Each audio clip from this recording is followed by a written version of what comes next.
Hi, my name is Tom Gottschalk, and I'm going to be showing you how to sign up for EMSCAT, or our Computer Adaptive Testing Experience. As you click to the browser, go ahead and click on www.emscat.com. When you launch that browser and you go to the website, you'll be brought to our home page that allows you to take computer adaptive testing. But first, you'll need to sign up for the web page. To do so, go to the Order Now button. Scroll down to the right-hand side of the web page and be sure that you're signing up for an individual account. The price if you're purchasing it with a credit card is $40 per unit. That allows you up to 12 tests in the computer adaptive testing site. If you're using a Brady card, you'll fill that in at the end of the process. Click on Order Now. Put in an email. This is the identity that you'll be using to log into the website. Make sure it's accurately entered. Put in a password that makes sense to you. And make sure they match. And then, of course, go ahead and fill in your information.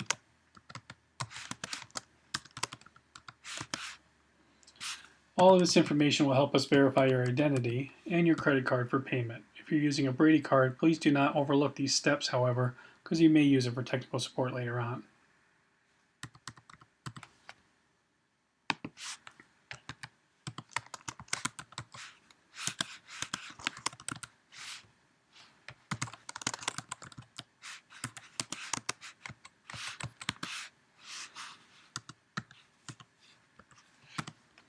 Once you put that information in, click Next.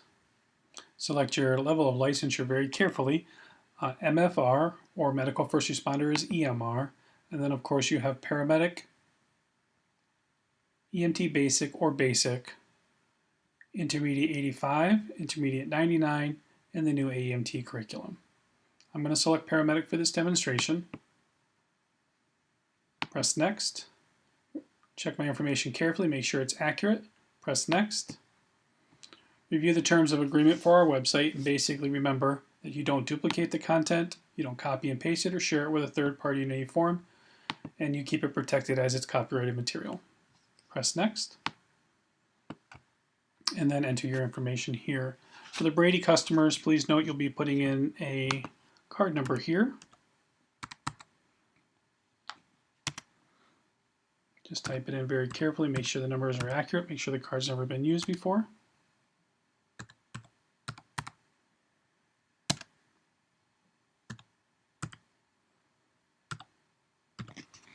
And press Submit, and you're ready to go. If you use a credit card, basically you'll go ahead and put your credit card information and you'll be ready to go. So basically I've logged into my account now. I'll go to my home page and I'll log in with my email.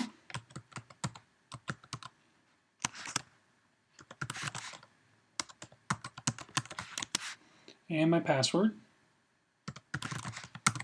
and make sure that I matched up. If not, I won't be able to log in. So again, very important to remember your information when you log in so you can get into the website and begin testing. Now we'll take a look at how you begin testing.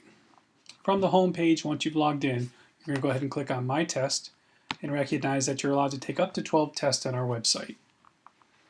If you want to take a test, click on New Test, choose the type of testing experience you'd like to have. The most common practice test is what's called a standard practice test. And then you can go over to the right-hand side and choose the topics that you'd like to see in a practice test. Another way of using our site is similar to the National Registry testing experience, where you actually put a timer on the test, and then you take a what's called a longer test or comprehensive test to see your strengths and weaknesses overall. Remember, you do have 12 tests to take. We recommend you start out with taking a comprehensive test and see how you do. Identify strengths and weaknesses, take some modular tests after studying, and then go back and forth between comprehensive and module level tests. To begin the test, again, I'm going to just do a standard practice test, and recognizing that I can choose the topic that I'll be exposed to and press Start Test, and I'm ready to go. Please recognize there'll be some instructions you don't want to overlook every time, but once in a while take a look at them in case they've changed, and then start the testing process. Item number 1 on the test is basically a medium level difficulty question. And if I'm not sure of the answer, I'll take some more time to answer it, but I can just press next to submit the next question. Statistically speaking, and really computer adaptive wise, if I'm right, the next question will be harder. If I'm wrong, the question would be a little bit easier. But again, we'll navigate through that testing process as we go. If you're aligned with a school and you're taking computer adaptive tests, you may want to flag a question to tell your instructor that you're uncomfortable with the material. Or in some cases, you may want to talk to the author about the question. And by submitting feedback, you're actually talking to the instructor.